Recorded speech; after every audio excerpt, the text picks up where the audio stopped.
Good evening. My name is Andy Reif, and tonight I'm going to talk about physician assisted suicide. I've been doing research over the last few weeks into this topic, and tonight I want to present the debate of whether or not it should be legal. I will cover both sides and leave the decision up to you. I will not be giving you my personal opinion. Tonight I want to cover a couple of definitions before we get started.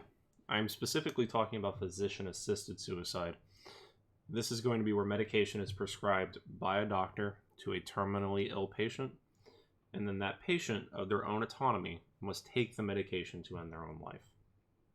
This is different than euthanasia. Euthanasia is medication that would also be prescribed by a doctor, but then it also must be administered by the doctor to a terminal patient to end their life. They are similar, but there is that key difference who is administering the medications. So let's talk about where it's legal in the United States. As of January 1st of next year, 2020, there will be 9 jurisdictions in which physician-assisted suicide will be legal by state law. This is going to be California, Colorado, the District of Columbia, Hawaii, Maine, New Jersey, Oregon, Vermont, and Washington. There are no state laws against physician-assisted suicide in Montana, and there's no state laws deeming it illegal.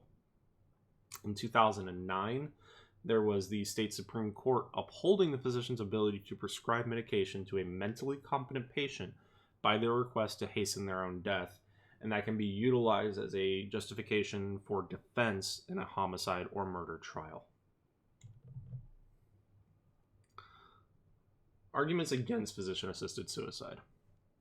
This is going to be the slippery slope. This is one of the biggest ones that they have. It's the idea that as long as we're legalizing physician-assisted suicide, what's to stop us from legalizing further acts down the road, such as euthanasia that we covered earlier tonight, and such as allowing family members to have medical proxies over this portion of their medical treatment as well as others, basically allowing family members of non-mentally competent patients to decide to have assisted suicide for their family member or euthanasia administered on their behalf.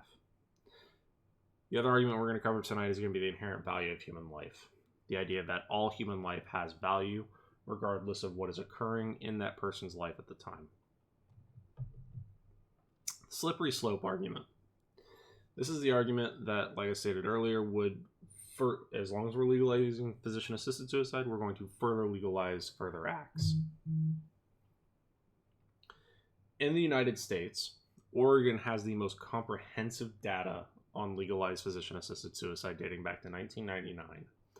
In 1999, 1 in 1,000 deaths in the state of Oregon were due to physician-assisted suicide. In 2014, this rose to 3 in 1,000 deaths. We can see what that looks like on pie charts. It's going to be 0.1% of the deaths in Oregon to now 0.3%. While those numbers are small, we are talking about a very small subsection of the population, and that is a significant increase. And this is what many people that are proponents of the slippery slope will point to. Yes, there is an increase, and that is something to be aware of. Is that increase something just because more people have gotten sick, or is it because we've started to recognize that in Oregon, this is acceptable? The inherent value of human life. Catherine Glenn Foster would write, "Suicide, in all its forms, is an attack on the inherent value and true dignity of every human life." Something that I find interesting about that statement is it's stating that it doesn't matter why you commit suicide. But if you do, you're attacking the value and the dignity of your own life. The debate that sparked this conversation for me tonight is actually going to be the NPR Intelligence Squared debate that was held in 2014 by Baroness Ilora Finlay and Dr. Daniel Sumazy, arguing against the idea of physician-assisted suicide. Both are doctors for palliative care, or care that is for terminally ill patients where they are trying to make their lives as comfortable for them as they possibly can. Both of these doctors believed that by giving patients just the choice of physician-assisted suicide, it would seem that the doctor had given up on the patient. And it would lead the patient to choose to have the physician-assisted suicide over other treatment options available to them. So let's go over some arguments for physician-assisted suicide. It stops back alley suicides. This is going to be a term that was coined by the other side of that intelligence squared debate, Peter Singer and Andrew Solomon. And we'll get into that here in a second. The other topic that I want to cover tonight is going to be giving dignity to death. This is the idea that by choosing when you're going to die and how you're going to die, you get more control over your own death and therefore gives it dignity. This is why the laws in Oregon and Washington are actually called the dignity of death laws. So the back alley suicides. During that NPR debate, Andrew Solomon brings up the idea of a back alley suicide. He states that because physician-assisted suicide is illegal, it leads people to committing suicide in other ways, such as shooting themselves or hanging themselves, finding a way to get out of the situation that they're in, without having that medication that would bring about some more of a peaceful way to pass. During the same debate, Peter Singer would also bring up the fact that just giving the person the choice does not mean that they're going to utilize the medication. There are quite a few people who have asked for it and they don't take it. They just want the option there if they just end up, they can't deal with the situation that's going on any longer. But it's just to give them some form of control that they seem to be lacking. The control for them and control for their family. Giving death dignity. Melissa Legault wrote in an article titled, "I don't want to die, but I am dying." She quoted Brittany Maynard, "My cancer is going to kill me, and it's a terrible, terrible way to die. So to be able to die with my family with me, to control my own mind, to go with dignity is less terrifying. When I look into both options, I have to die. I feel this is far more humane."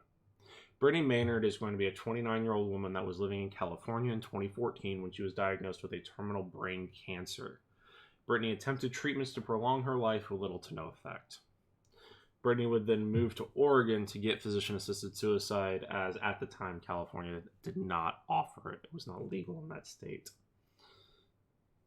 This is an example of a woman who was a young woman that was diagnosed with a terrible disease that needed a way out.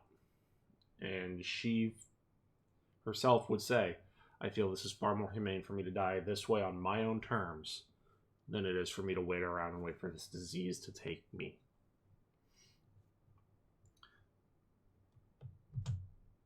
So, that is the conversation that I wanted to have with you all tonight, and I thank you for listening. I hope that I've framed the debate in a way that it gets you to think about it, and think about how your own reactions might be.